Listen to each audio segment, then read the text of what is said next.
आप 1 घड़ी 24 मिनट हमें प्रभु को दे, तो उसमें तर्क होने कि बस में चलते हुए कर ले, कार्य करते। यार तुम 24 घंटे में 24 मिनट एकांत में प्रभु को नहीं दे सकते?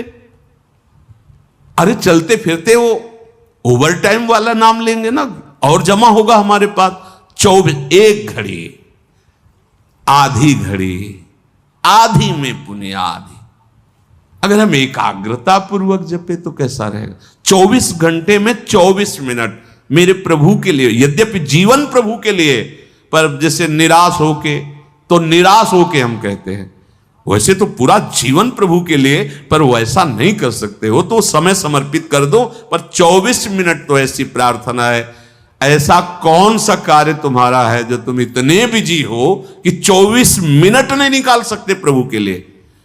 आप देख लो अपने जीवन के समय को कैसे व्यर्थ करते हो, और 24 मिनट के लिए हमसे तर्क करते हो कि वो गाड़ी में चलते हुए जप सकते हैं, वो कार्य कर। इसके लिए तो है ही उपदेश, चलते फिरते उठते बैठते खाते पीते हर समय नाम जप करो, वो तो अहो भाग्य है। लेकिन इस 24 मिनट को तुम कार्य प्रणाली नहीं भाई।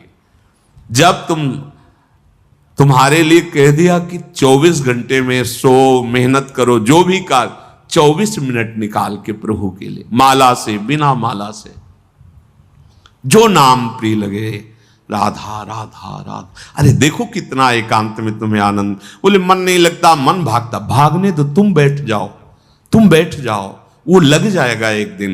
तुम नाम पकड़ो। अच्छा ये नाम है, इसमें तो उपांश और मानसिक का भेद नहीं। आप ऐसे को राधा राधा राधा राधा राधा राधा राधा राधा राधा राधा 24 मिनट आप करके देखो, आंख मूंद लो, राधा राधा राधा राधा राधा राधा राधा राधा राधा राधा राधा। अब इसमें मन लगने की बात है, इसमें तुम्हें कोई प्राणवायु का संशोधन करना है? अधिक से अधिक राधा राधा राधा राधा, कृष्ण कृष्ण, जो नाम प्रिय हो। आप देख लेना, आप खुद देख लेना, आपको पता नहीं होता। जैसे 2 लकड़ियों के घर्षण से अग्नि पैदा हो जाती है, ऐसे जिह्वाग्र और नाम की रगड़न से अमोघ अध्यात्म शक्ति पैदा होती। विश्वास करो, अमोघ शक्ति पैदा। तुम्हारा ज्ञान, तुम्हारा हृदय का अध्यात्म बल जहां जागृत हो गया, कोई भय नहीं, कोई शोक नहीं, है ही नहीं। दूर से रस्सी का सांप मान के भयभीत हो रहे थे, जब तुम्हें दिखाई देगा केवल गोविंद ही गोविंद है, भय नाम की चीज नहीं रह जाएगी। इसमें पार करने का एक ही उपाय, भगवन नाम। देखो बात आई, सार बात भगवन नाम। जितना नाम जप करोगे उतने ही दुख से ऊपर उठते जाओगे। मान लो, विश्वास मान लो। एक ऐसी आनंद दशा होती है हृदय की। देखो एक बार हमको किसी ने बताया था कि एक कोई गैस होती है, वो अगर खुल जाए तो लोग हंसते ही रहते हैं। ओ है, हाँ, जो हम तो कह नहीं पाए कि फ्लैपिंग क्या है, ऐसे गैस है, लाफिंग, हमने समझा फ्लैपिंग वो हंसी वाली। एक गैस में इतनी ताकत है कि कोई कितना भी डिप्रेशन में वो हंसता ही रहेगा। गैस में, भगवान के नाम में इतनी ताकत नहीं कि हर दुख मिटा के तुम्हें आनंद में रहे। सोचो, प्रकृति की एक गैस है, प्रकृति की एक औषधि है जो बेहोश करके अंग काट दे तो भी पता ना चले।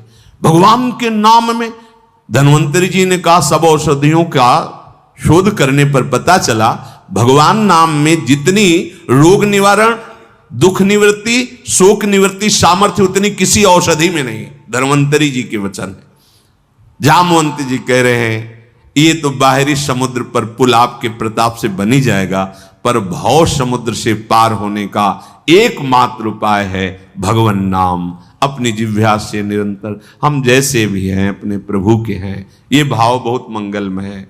हमारे प्रभु को ऐसा हो तभी स्वीकार होगा, ऐसा नहीं है। कैसा भी हो, कोई भी हो, बस शरण में हो जाए और नाम जप करने लगे। खुद आप देख लेना, अगर बात आपको समझ में आ जाए तो ये जो श्रीमद् चतुराशी जी है, इसके जो पद हैं, पहली बात तो तुम्हारा कोई भाव न बने, कोई श्रद्धा न बने। और अगर एक बार 84 जी का पाठ 24 घंटे में कर लेते हैं, 45 मिनट लगेंगे रफ्तार से करने में, थोड़ा आराम से गाएं तो 1 घंटा, और अपने लोग जैसे मस्ती से गाते हुए परिक्रमा लगाते तो 1.25 घंटे में पूरा से आराम। एक चतुराशी जी का पाठ करने वाला कभी 84 लाख योनियों में नहीं जा सकता। ये उन महापुरुषों के वचन हैं जिनके अधीन प्रियालाल है। छुट्टी 84 भ्रमंते निर्खय जुगल किशोर। कम से कम 84 लाख योनियों के दुख से तो आप मुक्त होना चाहते, नहीं प्रिया प्रीतम को देखना चाहते, नहीं सेवा चाहते, तो दुख से तो निकलना चाहते। वाणी जी अमोघ है, गुरु कृपा से ही बात समझ में आती है। अगर चतुराशी जी के किसी भी पद को आप कंठस्थ कर ले, कोई एक पद, और उसी को 100 बार 200 बार अंदर अंदर गुनगुनाइए, फिर आप देखिए कैसे आपका हृदय निर्मल होता है, कितनी जल्दी आपके अंदर भागवतिक सद्गुण आते हैं। तो आप कीजिए, घंटों चलते हुए प्रपंच की वार्ता कर लेंगे, पद नहीं गुनगुनाएंगे। व्यर्थ में बैठे मन कल्पना में घूम रहा है, उसको डांट करके नाम में नहीं लगाएंगे। देखो, अगर सुख प्राप्त करना, इसीलिए हम प्रायः आपसे प्रार्थना करते रहते हैं कि ये आशीर्वाद, ये कोई कृपा या कोई पदार्थ दे दे, इस भ्रम में मत रहना। ऐसे ऐसे महापुरुषों के दर्शन हुए हैं जो गुरु कृपा से, इष्ट कृपा से ही केवल उनका दर्शन हो सकता। दिगंबर, शरीर की शुद्ध नहीं, खान पान की, जहां पैर नहीं रख सकते हो ऐसी तपती हुई बालू, उसमें दिगंबर पड़े हैं, ब्रह्मानंद में मगन। आप जब तक अपने आप को सतमार्ग में नहीं लाएंगे, भजन में नहीं लाएंगे, असत मार्ग को त्यागेंगे, कोई सुखी नहीं कर सकता, कोई सुखी नहीं कर सकता। ये बात अंदर बैठा लो। कौन काहू के सुख दुख कर दाता, निज कृत कर्म भोग सुन भ्राता। इसलिए शरीरम श्री वृंदावन भुवि सदा स्थापे, मनः सदा पार्श्वे वृंदावन रसिकयोर न्यस्य भजने।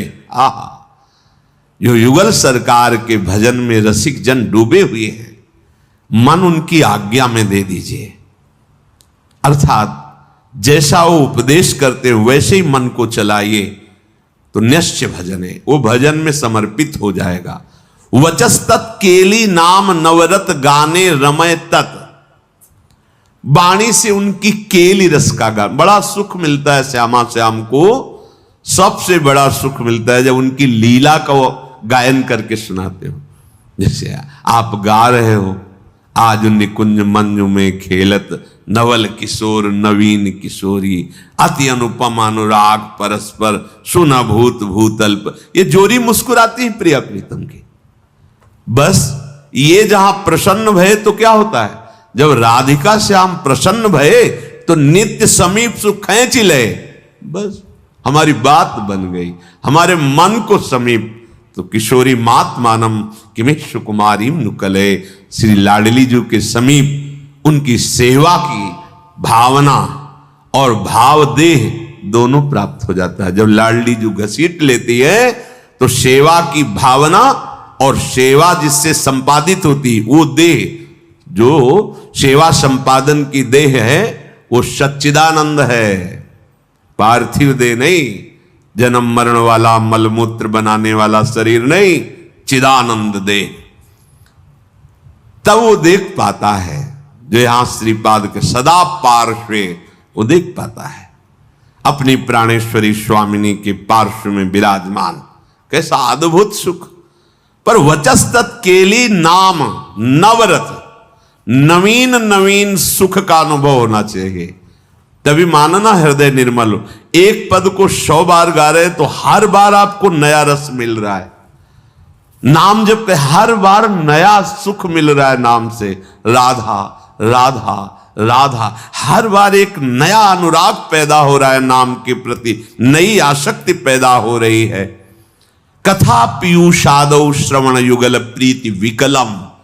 जब आप प्यारे जो की रूप माधुरी, गुण माधुरी, लीला माधुरी सुनेंगे तो कह रहे प्रीति विकलम, निश्चित ऐसे प्रेम विह्वल कर देने वाली वृत्ति पैदा होगी ये काम क्रोध लोभ मोह मद मत्सर, ये राग द्वेष मान अपमान दुख सुख, ये छू ही नहीं जाएगा।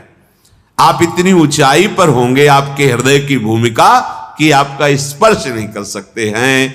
ये हुआ आशीर्वाद, ये हुआ संत समागम, ये हुआ मनुष्य जीवन का परम लाभ। इसलिए धैर्य पूर्वक चलो, ये आशा मत करो कि तुम्हें कोई महान भक्त कहे महान संत कहे तो तुम संत हो, तुम्हारा भजन सार्थक। कोई तुम्हें पाखंडी कह दे, गाली दे दे, निंदा कर दे तो भजन का हमें कोई फल ही नहीं मिला क्योंकि लोग गालियां दे रहे।